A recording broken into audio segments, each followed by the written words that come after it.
Hello everyone, pass vision YouTube live talk show में आप सभी का स्वागत है। लाइव टॉक शो सीरीज को आगे बढ़ाते हुए आज हम चर्चा करने वाले हैं स्पीच थेरेपी पर, जिस पर चर्चा करने के लिए हमारे साथ मौजूद है स्पीच थेरेपिस्ट मिस्टर अवैध हाजी। सर, आपने डिप्लोमा किया है हियरिंग एंड लैंग्वेज स्पीच में। आपने वेरियस रेप्यूटेड ऑर्गेनाइजेशन के साथ स्पेशल नीड चिल्ड्रन के लिए वर्क किया है।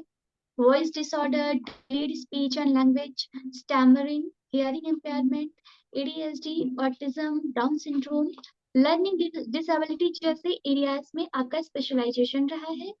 आप स्पेशल नीड की एरिया में वर्क करते हुए आपको 15 साल से भी ज्यादा का एक्सपीरियंस रहा है। Hello sir, YouTube live talk show में आपका स्वागत है। Now over to you sir. Thank you very much और thank you for this opportunity. और मुझे भी काफ़ी अच्छा लग रहा है आपसे इस तरह का टॉक शो करने में। Thank you very much. जी सर, जैसे आज हम चर्चा करने वाले हैं स्पीच थेरेपी पर, तो सबसे पहले स्पीच थेरेपी क्या होती है, इस पर आप क्या बताना चाहेंगे? हाँ, स्पीच थेरेपी क्या होती है? जिस तरह से स्पीच मतलब होता है कि वाणी, कम्युनिकेशन, बोलना। थेरेपी मतलब होता है निदान। स्पीच थेरेपी यानी ये उससे रिलेटिव होता है जिनको बोलने में या कम्युनिकेशन करने में या अपनी बात कहने में प्रॉब्लम आती है, ठीक है। इसको और तरीके भी कह सकते हैं, जैसे जो बच्चे डिले होते हैं उनको बोलने में प्रॉब्लम आ जाती है। और दूसरी बात ये मैं कहना चाहता हूँ कि जो स्पीच थेरेपी है, ज़्यादातर लोगों को अवेयरनेस नहीं है कि स्पीच थेरेपी होती क्या है। अभी भी लोग ज़्यादातर बहुत जगह नहीं पता है कि स्पीच थेरेपी क्या होती है, इसके बारे में नहीं पता ही नहीं होता है। जिस तरह से फिजियोथेरेपी के बारे में लोगों को पता होता है, बट स्पीच थेरेपी के बारे में अभी इतना नॉलेज नहीं है। लोग मेरे पास आते हैं तो जब डॉक्टर्स लिखते हैं रेफर कि स्पीच थेरेपी कराओ, तो वो बात पूछते ये क्या होता है। तो उनको बाद में आने के बाद मेरे पता चलता है कि स्पीच थेरेपी मतलब ये होता है कि बच्चे को प्रॉब्लम है, बोल नहीं रहा, डिले हो रहा है या क्लैरिटी नहीं है, तो इसके रिलेटेड टू स्पीच थेरेपी। तो स्पीच थेरेपी मतलब होता है रिलेटेड टू कम्युनिकेशन स्किल है, अपनी बात करना, अपनी समझाना या डिलेड स्पीच लैंग्वेज, इससे रिलेटेड होता है स्पीच थेरेपी। हाँ सर, देखा गया है कि अक्सर जब बच्चा बोलने में देर करता है या डिले होता है, तो उनके पेरेंट्स का ये कहना होता है कि अरे हमारे यहाँ ऐसे ही रहा है, बाद में ठीक हो जाएगा। तो ये कहना कहाँ तक सही है, और कैसे आइडेंटिफाई कर सकते हैं कि स्पीच डिले है या किसी तरीके की स्पीच से रिलेटेड प्रॉब्लम है? हाँ, ये अक्सर बहुत से आते हैं पेरेंट्स, वो ये बात कहते हैं कि मेरे जो ओल्ड पर्सन होते हैं वो कहते हैं कि उनका बच्चा 7 साल में बोला था यही बोलेगा, बट अब ऐसा नहीं है। क्योंकि अभी क्या है कि प्रॉब्लम इतनी अब बढ़ गई है कि बच्चा अगर 2 साल में भी अगर रिस्पॉन्स नहीं कर रहा, अगर वो बैबलिंग भी नहीं कर रहा है, तो कुछ ना कुछ कहीं ना कहीं प्रॉब्लम है, ठीक है। अगर वो मम्मा बाबा बाबा भी नहीं कर रहा 2 2 ईयर्स में, तो आप जरूर स्पीच थेरेपिस्ट को दिखाएं। वरना वो धीरे धीरे क्या यूज टू हो जाता है बच्चा, फिर वो बोलने के लिए इतना प्रिपेयर नहीं होता, फिर ये यूज टू साइन लैंग्वेज। अब ये कि अगर आप कहें कि 7 साल, 3 साल, 4 साल, फिर वो बच्चा डिले होता रहेगा। अगर आप 1 साल डिले करते रहेंगे, फिर वो यूज टू हो जाएगा, फिर वो साइन लैंग्वेज या जेस्चर पे या पॉइंटिंग पे ही अपनी लैंग्वेज को डेवलप करेगा। उसे बोलने का बिल्कुल आदी नहीं रहेगा, क्योंकि उसकी सारी नीड ना बिना बोले ही चल रही है।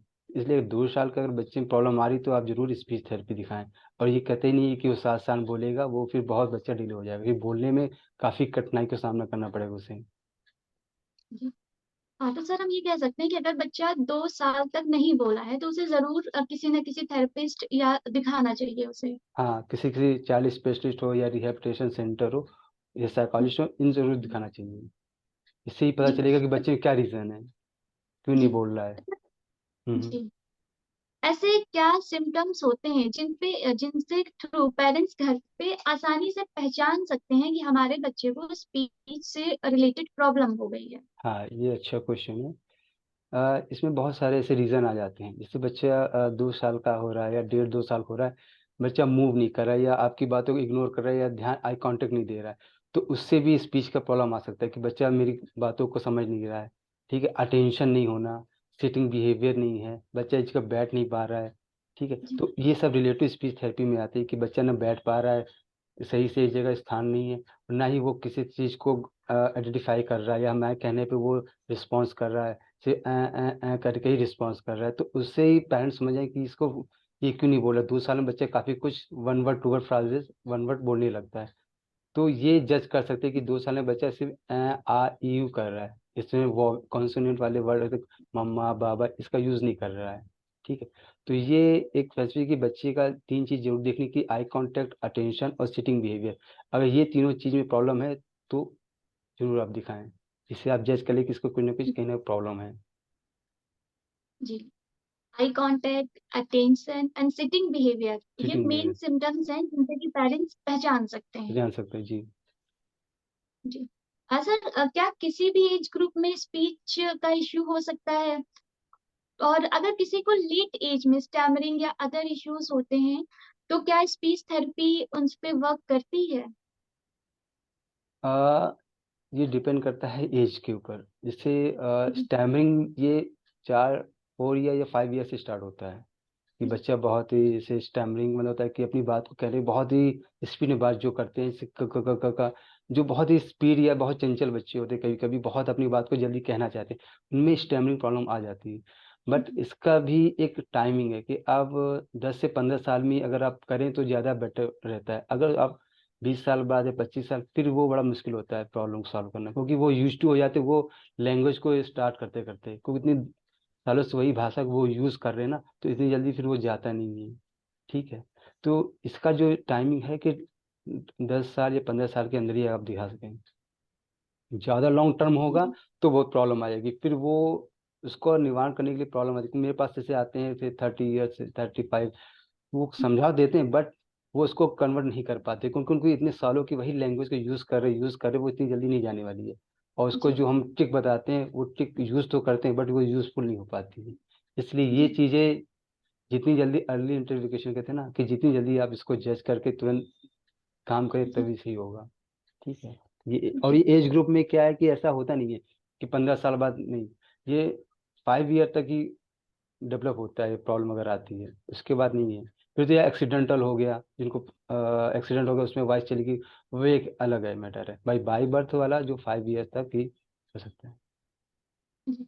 अच्छा, जैसे कि आपने कहा कि ज्यादा टाइम होने पर प्रॉब्लम आती है, अगर बच्चा 15 एज से ज्यादा हो गया, तो हम्म। लेट एज में स्पीच में क्या चैलेंजेस आते हैं और उसको ठीक होने में कितना टाइम लगता है? किस एज में? जैसे लेट एज ज्यादा हो गई, 15 साल से ज्यादा हो गए, तो क्या चैलेंजेस आते हैं स्पीच चैलेंज ये थेरेपी आते हैं में? कि जो चेहरे के मसल्स है वो बहुत टाइट हो जाते हैं, वो टंग जी। यूज़ नहीं करते हैं। ठीक है, जॉ पूरा मूव नहीं करता, तो फिर वर्डिंग जो होती है वॉइस निकालने में प्रॉब्लम आती है, शेप ऑफ लिप्स नहीं बन पाते हैं क्योंकि वो यूज टू नहीं हुआ है। ठीक है, place of tongue, shape of lips है, इनमें सब प्रॉब्लम आ जाती है। ब्लोइंग करना है, अगर वो नहीं कर पाए इतने सालों से, फिर उसको अल्फ़ाबेट निकलवाने में प्रॉब्लम आती है। तो ये जितना भी डिले होता रहता है ना, फिर बच्चा स्पीच में उतना ही डिले होता रहता है। ठीक है, फिर वो मेरी बात को फॉलो नहीं करेगा। ठीक है, जो इंस्ट्रक्शन देंगे उनको इतनी जल्दी कमांड नहीं फॉलो कर पाएगा। बच्चा जितना छोटा होता है, बच्चा कहते हैं ना क्रिटिकल एज रहती है, तो उसको जैसे चाहो वैसे मोड़ो तो बच्चा उस तरह फॉलो करेगा। बट जैसे जैसे वो एज होता रहेगा उसका हैबिचुअल हो जाएगा और वो यूज टू हो जाएगा, वो बात भी नहीं मानेगा। और ये तो ये प्रॉब्लम आती है कि बच्चे जो हम कराते हैं ना, फिर उतना वो ध्यान नहीं देंगे क्योंकि बड़े हो जाते हैं ना, वो फिर आई कांटेक्ट है, अटेंशन उससे कई गुना आगे, वो फिर वो चीज़ को फॉलो नहीं करेंगे। इसलिए वो फिर प्रॉब्लम आएगी स्पीच थेरेपी कराने में। जी। सर, स्पीच थेरेपी में कौन सी या क्या टेक्निक्स यूज होती हैं, और क्या ये हर एज ग्रुप के लिए अलग अलग होती हैं या सबके लिए सिमिलर रहती हैं? नहीं नहीं, सबके लिए अलग अलग होता है, हर ग्रुप का हर, क्योंकि स्पीच थेरेपी डिफरेंट टाइप की होती है। नॉर्मल स्पीच थेरेपी जैसे जो नॉर्मल प्रॉब्लम होती है बच्चों में, जैसे आर्टिकुलेशन, ठीक है, अल्फ़ाबेट क्लियर ना होना, का को ता बोलना, ठीक है, सा को ता बोलना, तो ये नॉर्मल जो बच्चे स्कूल जाते हैं मोस्टली वो आते हैं, तो क्लियरिटी नहीं थी, आर्टिकुलेशन प्रॉब्लम होती है उन्हें कि मम्मी ताना दे दो, तौन आया, तो ये है ना, तो वो नॉर्मल है, तो उनमें ज़्यादा टाइम नहीं लगता है। ठीक है, और सबका टेक्निक अलग है। और जो डिसऑर्डर या जो वैसे बच्चे होते हैं, ऑटिज्म है, एडीएचडी है, तो उनका अलग टेक्निक से यूज़ करनी पड़ती है स्पीच। सबको इसलिए डिफरेंट टाइप होता है, और सबका एज डिपेंड करता है कि बच्चे का एज क्या है, उसके अकॉर्डिंग ही हम काम करते हैं। जी। सर आपने जैसे ऑटिज्म या एडीएचडी के बारे में बताया, तो क्या आप बताना चाहेंगे कि क्या टेक्निक, एक तो टेक्निक की कैसे और यूज की जाती है टेक्निक्स, क्या वो टेक्निक्स होती हैं जो ऑटिज्म या एडीएचडी के बच्चों के साथ यूज की जा सकती जैसे एक्सरसाइज इनमें बहुत इंपॉर्टेंट है, ओरल एक्सरसाइज बहुत इंपॉर्टेंट है। इनमें एक्सरसाइज होती है, जैसे टंग एक्सरसाइज है, ओरल एक्सरसाइज है, ठीक, फेशियल एक्सरसाइज है, है? तो ब्रीथिंग एक्सरसाइज है। इनके ही के अकॉर्डिंग हम बच्चों का ट्रीटमेंट शुरू करते हैं। उनका बेसिकली शेप ऑफ लिप्स बनवाते हैं कि जब तक ओंठ लिप्स आगे नहीं बनेंगे तो मात्राओं का कैसे आएगा, टंग मूवमेंट नहीं करेंगे तो अल्फाबेट कैसे। तो पहले स्टार्टिंग तो मैं जो वॉवेल्स होते हैं उनको स्टार्ट करते हैं, फिर वन वर्ड फ्राजेस, फिर टू वर्ड, फिर थ्री वर्ड, इस तरह से लेके चलते। पहले अक्षर सही होंगे तो वो फिर शब्द बने, वर्ड बनेंगे, वर्ड सही होगा तो फिर सेंटेंस बनेंगे। इसलिए जी स्टार्टिंग हम लोग जीरो लेवल लेके चलते हैं। और इनके लिए अलग ही जो बच्चे बहुत ही डिस्टर्ब होते, बैठते नहीं एक जगह, तो उनको फिर प्ले थेरेपी के द्वारा ही हम खिलौने के द्वारा या किसी चीज़ को मोटिवेशन करके बैठा सकते हैं। फिर उसके द्वारा ये खेल खेल में ही थेरेपी कराएं, ये नहीं डायरेक्ट जाके बैठ के बोलो नहीं। कि फ्लैश कार्ड तभी यूज़ करेंगे जब उन्हें थोड़ा नॉलेज होगा। पहले तो हमें उन्हें अपने मिक्सअप करना पड़ेगा कि वो बच्चा मुझसे मिक्सअप हो, तभी हम उनको आगे बढ़ा सकते हैं। ठीक है, तो ये टेक्निक्स यूज़ करनी पड़ती है, बच्चों के साथ प्ले थेरेपी द्वारा करना पड़ता है। फिर थोड़ा खेल खेल में ब्लोइंग, हाँ ब्लोइंग, कैंडल ब्लोइंग करना पड़ता है, क्योंकि बहुत से अल्फ़ाबेट एयर वाले होते हैं तो वो ब्लोइंग नहीं करते तो अच्छे नहीं निकलते। तो ये रीज़न है, कैंडल ब्लोइंग है, ओरल एक्सरसाइज है, फेशियल एक्सरसाइज है, टंग मूवमेंट है, ये एक्सरसाइज यूज़ करनी पड़ती है इन बच्चों पे। खासतौर जी ऑटिज्म है, डाउन सिंड्रोम है और एडीएचडी इन बच्चों में। जी। सर जैसे आपने बात की डाउन सिंड्रोम, एडीएचडी, तो क्या लैंग्वेज एंड स्पीच डिसऑर्डर अलग अलग कंसीडर किए जाते हैं या ये हाँ, सिमिलर होते हैं, नहीं और नहीं, इनफैक्ट जी अलग होते हैं। स्पीच में क्या होता है कि हमें जीरो लेवल लेके चलना पड़ता है कि बच्चे का पहले तो ऑर्गन्स जो प्रॉब्लम होती है, टंग मूवमेंट नहीं है, जॉ नहीं चल रहा है या लिप्स है, इन पे वर्क करना पड़ता है। स्पीच में क्या होता है, हमें पहले इनका बेस बनाना पड़ता है। ठीक, बेस मतलब होता है कि पहले इनके वॉवेल्स हैं, आ ई उ ए ओ, ये फिर क कॉन्सोनेंट, इन पे जब तक ये नहीं आएगा तो हम लैंग्वेज पे नहीं आएंगे। लैंग्वेज तभी आएगा जब ये अल्फाबेट क्लियर होंगे। ये तो स्पीच पार्ट हो गया। लैंग्वेज जब आएगा जब वो एक्सप्रेस कर सके अपनी बात की, पापा पापा आओ बाहर चलो, ये लैंग्वेज में आके अपनी बात को कह रहा है। स्पीच में आता है जब तक आप क्लियर अल्फाबेट नहीं होंगे। ठीक है, तो पहले हमें ये ऑर्गन्स क्लियर करने पड़ेंगे, उसके टंग मूवमेंट अच्छा हो रहा नहीं हो रहा, ब्लोइंग हो रही कि नहीं हो रही, शेप ऑफ लिप्स है कि नहीं, प्लेस ऑफ टंग कैसा बन रहा है। और इमिटेशन करना बहुत ज़रूरी है। बच्चा अगर इमिटेशन करने लगता है तो फिर उसको लैंग्वेज आने में टाइम नहीं लगता है। स्टार्टिंग पहले स्पीच अलग है और लैंग्वेज अलग है। लैंग्वेज होता है कम्युनिकेशन स्किल, कि दो लोगों में आपस में बातचीत करना। आपने कुछ पूछा तो आंसरेबल हो, ठीक है, तो वो लैंग्वेज में आ जाता है कि बेटा आप कैसे, तो कहा हाँ मैं अच्छा हूँ, तो ये as a language. But speech में क्या है कि पहले उसके कंपोनेंट जो भी हैं वो सब क्लियर हो, अल्फाबेट क्लियर। वो अगर कार कार कार कार नहीं, वो कार नहीं बोलना आ रहा तो कार वो बोल ही नहीं पाएगा ना, उसे पता ही नहीं कार कहाँ रखना है। तो प्लेस ऑफ टंग बहुत जरूरी है, स्पीच का ये पार्ट होता है। ठीक है, तो लैंग्वेज जी अलग है, स्पीच अलग है। सर जो पेरेंट्स स्पीच थेरेपी अफोर्ड नहीं कर पा रहे हैं, उन्हें क्या बताना चाहेंगे कि वो घर पर कैसे अपने बच्चों को स्पीच थेरेपी करा सकें? देखिए, स्पीच थेरेपी कोई कॉस्टली नहीं होता है। ठीक है, कि बहुत ज़्यादा हो कि बहुत महंगा होता है। और फिर ये भी है कि आप रोज़ नहीं कराएं, हफ्ते में आप, जैसे मेरे पास बहुत दूर से आते हैं काफ़ी, तो उनको रोज़ नहीं बुलाते। कोई बाहर से आ रहा है, कानपुर के बाहर से भी आ रहा है, तो हफ्ते में एक दिन आते हैं, तो उनको होम बेस्ड प्रोग्राम देते हैं। जो मैंने कराया उनको दिखाते हैं कि ये आप कराएं रोज़, आधे घंटे 1 घंटे रोज़ कराएं। तो होम बेस्ड प्रोग्राम देते हैं कि ब्लोइंग करना सिखाते हैं, जी कि कैसे करना है, फेशियल एक्सरसाइज करना सिखाते हैं, तो वो होम बेस्ड प्रोग्राम दे सकते हैं। लेकिन बिना किसी थेरेपिस्ट को दिखाए खुद करोगे तो फिर यूजफुल नहीं होगा ना। फिर तो नॉर्मल तरह ट्रीट करेंगे ना, वो हमेशा बोलो बोलो पानी दो, तो कैसे आएगा? पता ही नहीं कि कैसे में बुलवाना है। तो थेरेपिस्ट मिलना जरूरी है। तो आप नहीं जी। मिलोगे फिर वो होम बेस्ड प्रोग्राम दे सकते हैं, वो होम बेस्ड प्रोग्राम देंगे, उसके अकॉर्डिंग वो अपने घर में ट्राई कर सकते हैं। ये टेक्निक है। मतलब थेरेपिस्ट के साथ मिलके घर पे हाँ, चीजें की जा सकती हैं, बच्चों को सिखाया जा सकता है। हाँ, वरना उसके बगैर वो उन्हें क्या पता कि कैसे सिखाना पड़ा, उस पर नॉर्मली हो गया ना, तो टाइम वेस्ट हो जी जाएगा फिर वो करते करते। जी सर। सर स्पीच थेरेपी कराते हुए क्या क्या चैलेंजेस सामने आते हैं? हाँ, चैलेंज बहुत सारे सामने आते हैं। स्पेशली जी बच्चे का आई कांटेक्ट बहुत इंपॉर्टेंट है, कि बच्चा दिखेगा नहीं तो वो, जब तो मेरे लिप्स को नहीं देखेगा तो कैसे दिखेगा, तो वो मुंह करते रहते हैं चारों तरफ, वो आई कांटेक्ट नहीं बनाते। तो ये बहुत बड़ा प्लस पॉइंट रहता है, वो ध्यान नहीं देते कि मतलब कि हमें उनको आई कांटेक्ट बनाना, कि वो मेरे फेस को देखे तभी वो सीखेंगे। टंग कहाँ रखना है, eye contact and sitting behaviour, एक जगह बैठते नहीं, कोई ना कोई मूव करते रहते हैं अपने हाथ को, तो ये चैलेंज रहती है।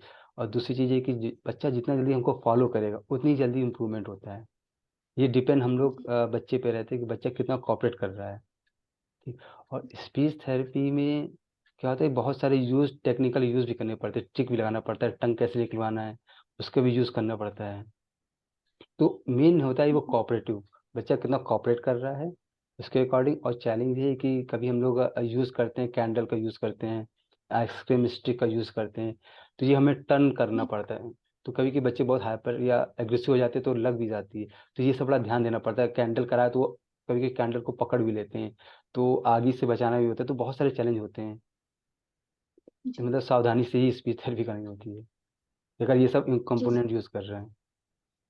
जी जी। सर, मतलब आइसक्रीम स्टिक्स, कैंडल्स, इन सब कंपोनेंट्स का हम्म। यूज कराने के लिए हम स्पीच थेरेपी में इनका यूज कर सकते हाँ हैं। हाँ, ये सब कर सकते हैं। जी। सर, स्पीच थेरेपी कितनी सक्सेसफुल है? किसी डिसऑर्डर या प्रॉब्लम को ठीक करने में स्पीच थेरेपी से कितना समय लगता है, और क्या यह प्रॉब्लम को पूरी तरीके से ठीक किया जा सकता है स्पीच थेरेपी से? अ, ये डिपेंड करता है बच्चे का क्या आईक्यू लेवल होता है। जी जैसे mild, moderate, severe, profound level ऐसे होते हैं ना, तो जैसे बच्चे का ज़्यादा प्रॉब्लम नहीं है, माइल्ड है, तो उनमें एक पूरी तरह से सही होने के चांस रहते हैं। ठीक है। बट अगर से प्रोफाउंड लेवल, जीरो लेवल, तो उनमें बड़ा लॉन्ग टर्म लग जाता है। और ये भी नहीं कि पूरी तरह से सही हो सकता है सिर्फ अपनी ही बात कह सके, क्योंकि वो फिर वो सोशलाइजेशन नहीं रहता ना कि वो बहुत जगह जा रहा हो तो हर बात कह सके। हो सकता है वो सिर्फ अपने अकॉर्डिंग बात कह सके, उसे खाने का, पीने का या खिलौने पे ही उससे कम्युनिकेशन आता हो। लेकिन हम ये नहीं कह सकते कि वो पूरी लंबी बात करे, उसमें प्रॉब्लम आएगी, लेकिन वो लॉन्ग टर्म होता है। और नॉर्मल जो स्पीच होती है, जिनमें क्रैटरिंग है या स्टैमरिंग है या आर्टिकुलेशन है, उनमें तो रहता है गारंटी, वो जल्दी सही हो जाते हैं, वो 1 महीने में इम्प्रूवमेंट हो जाता है।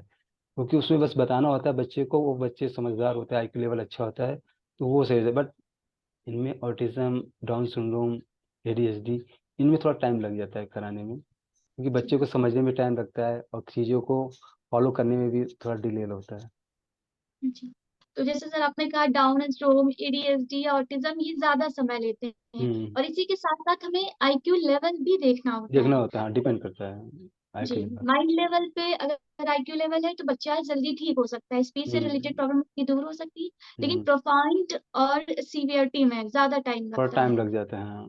ये और सर आपने कहा थोड़ा टाइम, फिर भी हम कितना टाइम अगर कंसीडर करें तो कितना टाइम हम लेके चल सकते हैं कि टाइम टेकन है? देखिए, अगर ऐसे बच्चे तो हमें तो 4 मंथ तो उनके साथ एडजस्ट करने में लग जाता है। ठीक है, जी ऐसा नहीं आता है, बट हमें 2-3 महीने तो उनके साथ मिक्सअप होने में, उनके साथ जो भी प्रैक्टिस कराते हैं, क्योंकि वो एक दिन में नहीं सीखते हैं, 1 महीने में नहीं सीखते। हमें एक अल्फ़ाबेट सिखाने में कम से कम 1 मंथ लग जाता है। ठीक है, अगर ज़्यादा डिसऑर्डर, बहुत प्रोफाउंड बच्चे तो समय, हाँ, ये है कि आ जाता है, लेकिन टाइम लगता है, 4 मंथ, 6 मंथ, इस तरह से। कभी कभी जी। 1 ईयर हो जाता है करते करते।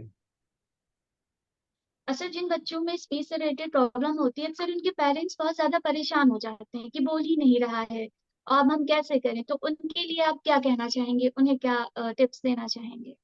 नहीं, आप हो ज़रूरी है कि परेशान होना तो लाज़मी बनता है, क्योंकि अक्सर अब ये प्रॉब्लम बहुत ज़्यादा बढ़ गई है।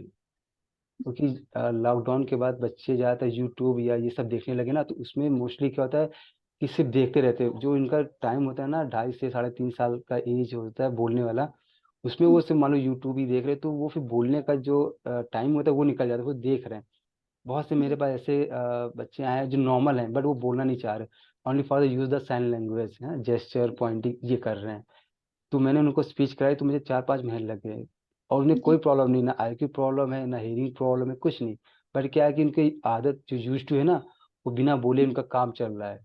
तो घर में ये पेरेंट्स है कि अगर वो नहीं बोल रहा है तो आप उसे ट्राई करो, एक चीज़ को 10 बार 20 बार ट्राई करो कि पानी मत, पानी दो, इस तरह से बोलना है।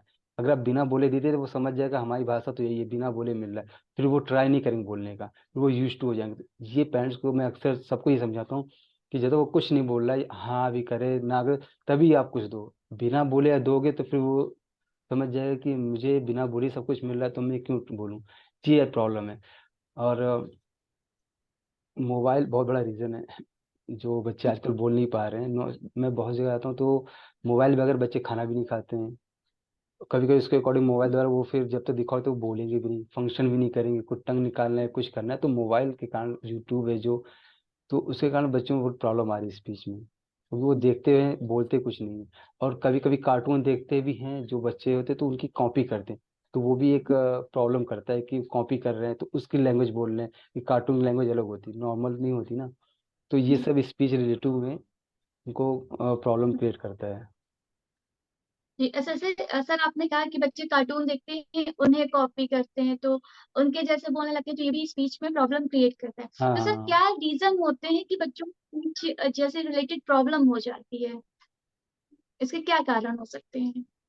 देखिए इनमें रिलेटेड टू मदर होता है कि ऐसे बच्चे क्यों होते हैं, मुझसे अक्सर पूछते हैं कि बच्चा तो सही हुआ था, इसका जो बर्थ भी सही था, लेकिन इसमें कई सारे रीज़न होते हैं, जैसे prenatal, perinatal, postnatal, मतलब जन्म समय, जन्म के बाद और जन्म के पहले की अवस्थाएं चेक करनी पड़ती कि क्या कारण है, या मदर पे कुछ प्रॉब्लम है। जैसे लेडी अगर मदर उस समय 3 मंथ या 4 मंथ में आप कहीं हिल स्टेशन गए हों, है ना, या कहीं गिर गए हों उस समय, तो मदर को अगर चोट आती है तो पेट में बच्चे, तो उसको भी प्रॉब्लम कहीं ना कहीं आती है, ज़्यादा मेडिसिन लेने से भी होता है। ठीक है, ये प्रॉब्लम। अब बर्थ के बाद कि बच्चे का बर्थ क्राई कैसा है, कि तुरंत रोया है कि नहीं रोया है, क्योंकि वो बहुत इंपॉर्टेंट है, उसका वेट कितना है। ठीक है, और उसको जन्म के बाद 1 महीने बाद उसको दिमागी बुखार तो नहीं आया है। तो ये सब कभी कभी प्रॉब्लम आती है, तो जिसके कारण बच्चे का कभी हेयरिंग प्रॉब्लम आती है, और कभी कभी ब्रेन में प्रॉब्लम होती है, तो उसमें आईक्यू लेवल कम होता है, जिससे हर चीज़ की डिले होने लगती है, बोलना, चलना, समझना, अंडरस्टैंडिंग। यही रीज़न होता है कि स्पीच में आके प्रॉब्लम आती है, क्योंकि स्पीच सबसे लास्ट पार्ट होता है सिखाने का, जितने भी रिहैब में होते हैं स्पीच सबसे टफ पार्ट होता है, क्योंकि हमें बच्चे को बुलवाना है, और बच्चे का मूड नहीं है तो हम चाहे जितना भी कोशिश कर लें वो नहीं करेगा। बहुत से बच्चे अपने अकॉर्डिंग ही काम करते हैं, इतना जिद करते हैं चाहे जितना कोशिश करो। तो स्पीच में टाइम देना पड़ता है, टाइम टेकिंग वर्किंग है ये स्पीच थेरेपी। हमें जी डिपेंड रहना पड़ता है बच्चे के ऊपर, ये चीज़ है, ये तो जी जस्ती सर। नहीं कर सकते हैं। जैसे सर आपको इस फील्ड में वर्क करते हुए 15 साल से भी ज्यादा का एक्सपीरियंस है, तो एज अ स्पीच थेरेपिस्ट इस फील्ड में आपका एक्सपीरियंस कैसा रहा? हाँ, एक्सपीरियंस बहुत ही अच्छा रहा, और मैंने बहुत जगह काम किया। मैं आ, गुजरात है, मुंबई है, इलाहाबाद है, राजस्थान है, फिर कानपुर में भी मैंने काफ़ी किया। तो काफ़ी, और मैंने देखें पहले तो स्पीच थेरेपी के इतने ज़्यादा केसेस नहीं होते थे, लेकिन 2010 के बाद फिर बहुत ज़्यादा ये अपग्रेड होने लगे। ठीक है, पहले बहुत कम होते, लेकिन अभी तो बहुत ज़्यादा। हर दिन कॉल आती है कि आज बच्चा 2.5 साल का बोल नहीं रहा, 2 साल का। तो ये काम करते करते ये एक्सपीरियंस हुआ है कि ये प्रॉब्लम बहुत बड़ी है, और बच्चा नहीं बोल रहा है तो उसका स्कूलिंग प्रॉब्लम बहुत आ जाती है, उसका जो फ्यूचर है वो थोड़ा स्टॉप हो जाता है, क्योंकि बोलेगा नहीं, स्कूल में रखना वो यूजली नहीं है ना। ठीक है, एक्सपीरियंस अच्छा रहा है, मैंने काफ़ी कुछ सीखा है इस फील्ड से, और काफ़ी कुछ अपने आप को अपग्रेड किया है। और लोगों के कहते हैं ना कि पेरेंट्स से मिलो या सर जगह मिलो तो अपने आप को अपग्रेड हुआ है, कि कोई कैसा क्वेश्चन करता है क्या है, तो उसका आंसर देते देते आज मैं यहाँ तक पहुँचा हूँ। और अपने काम को जस्टिफाई करता हूँ, मैं पूरी कोशिश करता हूँ कि मैं 101% दूँ, और बच्चों को अच्छी तरह से करूँ। ये मेरा वर्क है।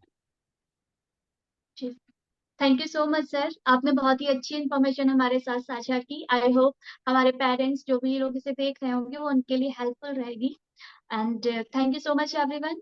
पास विजन यूट्यूब लाइव टॉक जो ऐसी ही सीरीज आपके साथ लाता रहेगा, और स्पीच थेरेपी से रिलेटेड अगर आपकी भी कोई क्वेरीज है तो आप हमें कमेंट बॉक्स में बता सकते हैं, हमारे एक्सपर्ट्स आपको आंसर करेंगे। Thank you everyone, thank thank you you, so much. Thank you, thank you, thank you.